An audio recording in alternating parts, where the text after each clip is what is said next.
आप सबको मेरा प्रणाम। मैं हूं रुद्रशेखर जोशी।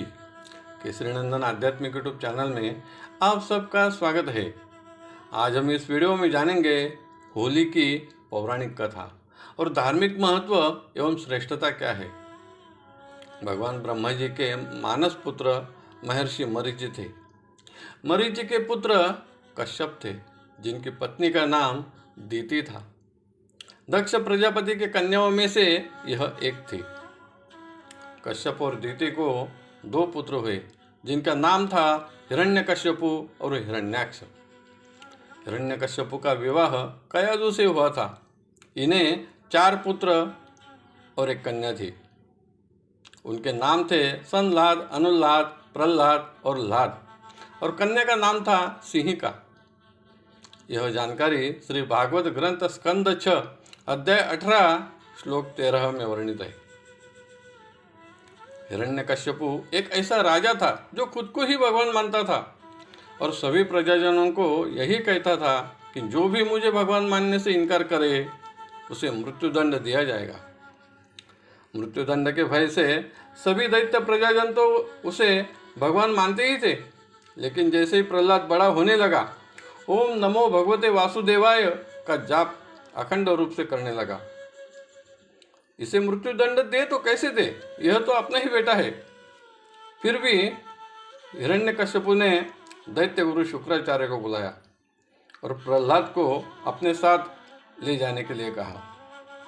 प्रहलाद तो वहां गया तो गुरुकुल में पढ़ रहे लड़कों को भी ओम नमो भगवते वासुदेवाय का जाप करने को कहने लगा, जिससे शुक्राचार्य के दैत्यों ने उन्हें दंडित किया और फिर से हिरण्यकश्यप के राजमहल में लाकर के उसने अपने माता पिता के पास सौंप दिया और कहा, यह तो ओम नमो भगवते वासुदेवाय के सिवाय कुछ कहता ही नहीं। कहता तो भगवान विष्णु के ही संदर्भ में कहता है। ऐसा कहकर वह चले गए और फिर शुरू हुआ हिरण्यकश्यपु का अपने पुत्र को मारने का प्रयास। कभी खौलते तेल में बैठा दिया तो कभी पर्वत से ऊपर से फेंक दिया। हर बार वह सुरक्षित बचकर वापस आ जाता था। उसने अपने पिताजी से भी कई बार कहा, भगवान विष्णु का जाप करो। अब तो पिताजी भी उन्हें दंडित करते करते थक गए थे और सोचने लगे इन्हें मारने के लिए क्या करें। तब उनकी बहन होलिका आई। हिरण्यकश्यपु ने प्रहलाद के संदर्भ में सारी बातें कही दी। तब होलिका ने कहा, भाई मुझे तो अग्निदेव का वरदान प्राप्त है, मुझे अग्नि कोई क्षति पहुंचा नहीं सकती। तो आगे आने वाले पूर्णिमा के दिन मदनोत्सव हर साल की तरह मनाया जाए। मदिरा मांस जो चाहे राक्षसों को देकर खुश करो, क्योंकि इसी दिन में मैं बड़े आनंद से प्रहलाद को मनाऊंगी और उसे गोद में लेकर सूखी लकड़ियों पर बैठ जाऊंगी।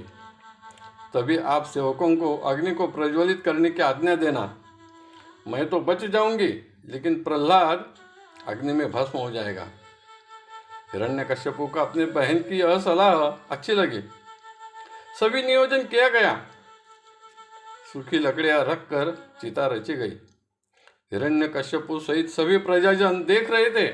जैसे ही संध्या काल का समय हुआ, होलिका प्रहलाद को अपने साथ लेकर चिता पर बैठ गई। हिरण्यकश्यपु ने अग्नि को प्रज्वलित करने की आज्ञा अपने सेवकों को दे दी और कुछ ही समय में अग्नि प्रज्वलित हो गई। अग्नि ने जैसे ही बड़ा रूप लिया, उसके लपेटों से होलिका जलने लगी, लेकिन प्रहलाद शांत मन से आंख बंद करके ओम नमो भगवते वासुदेवाय का जाप कर रहा था। होलिका का अंत हो गया और प्रहलाद जलती चिता से भी सुरक्षित बाहर आ गया, भगवान विष्णु जी की कृपा से। भक्त अगर सच्चे मन से श्रद्धा भाव से भगवान की भक्ति करता है तो भगवान भी अपने भक्त को हर संकट से बचा लेते हैं और उस पर कृपा करते हैं। तब से अब तक और इसके आगे भी अनंत काल तक हिंदू धर्म संस्कृति के अनुसार यह होली का त्यौहार मनाया जाता है। इसका श्रेष्ठत्व धार्मिक विचार यह है कि होली में सब कुछ जलकर भस्म होता है। वैसे ही अपने मन के दुष्ट विचार, वृत्ति, प्रवृत्ति, उससे निर्माण होने वाली दुष्ट शक्तियों का नाश करना, उस पर विजय प्राप्त करना। इसलिए इस दिन अपने मन से वैर द्वेष निकालकर सभी दोस्त रिश्तेदार आपस में मिलकर आनंद मनाते हैं। होलिका दहन फाल्गुन मास की पूर्णिमा को संध्या काल में मनाया जाता है। जहां होली प्रज्वलित करना है उस जगह को सड़ा सम्मार्जन करके रंगोली से सजाया जाता है। एक गड्ढे में एरंड वृक्ष का डंडा रखकर उसके चारों तरफ सूखी लकड़ियां, गोवरिया रख दी जाती है। हार फूलों से सजाया जाता है। उसके बाद होली का पूजन किया जाता है। संकल्प उसका इस प्रकार है: सकुटुंबस्य मम ढूंढा राक्षसी प्रीत्यर्थ तत्पीड़ा परिहारार्थ होलिका पूजन महं करिष्ये। ऐसा संकल्प करने के बाद गंध, पुष्प, धूप, दीप से पूजन करें, फिर अग्नि प्रज्वलित करें, उसके बाद नैवेद्य समर्पित करें और आनंद मनाएं। होली को 3 बार प्रदक्षिणा करनी चाहिए। दूसरे दिन प्रदीप्त अग्नि अगर अपने आप शांत हो जाए तो ठीक, नहीं तो घी या दूध से अग्नि को शांत करना चाहिए।